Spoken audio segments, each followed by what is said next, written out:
Okay, let's talk about Reichenbach. I watched Reichenbach about 7 hours ago.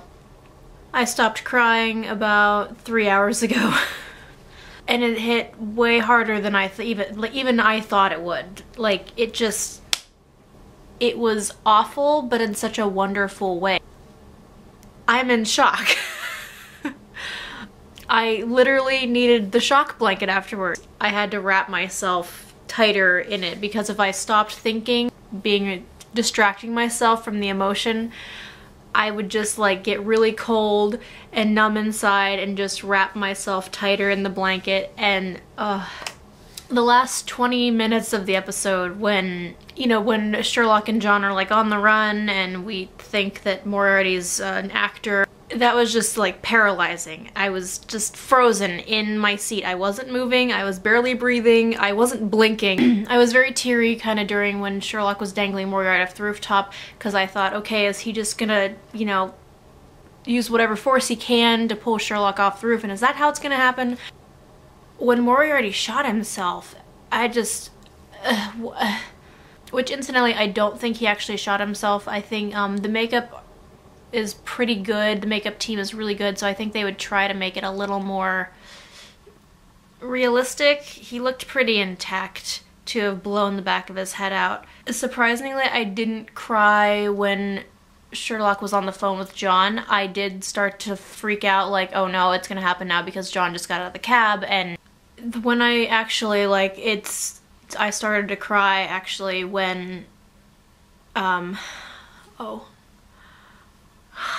I'm starting again, shit.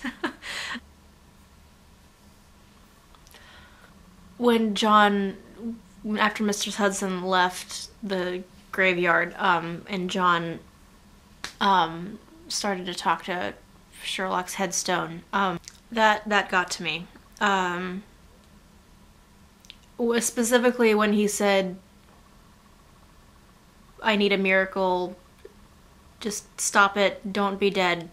For me, just stop it.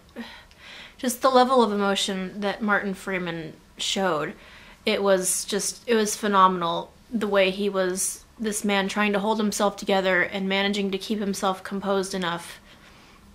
But at the same time, just that crack was throwing through, especially when he was walking away and you could see his hand kind of twitching and his limp came back. And if Martin Freeman doesn't get another BAFTA or 6 out of this, then the voting committee and I did not watch the same episode.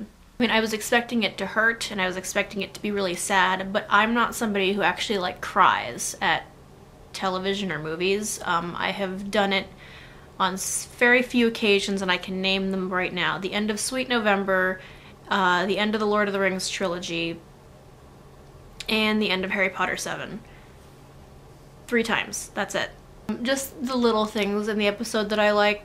When Sherlock said, take my hand, so John could keep up with him. When John was saying, no, stop, and he raised his hand up. And then you pan up and you see Sherlock reaching back for him. It's the same hands that they were holding when Moriarty came to Sherlock's for tea. And just the subtle shift in power in the situation.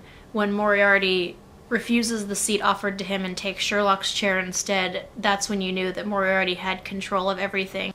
I will see you tomorrow, Cole. Alright, see you guys.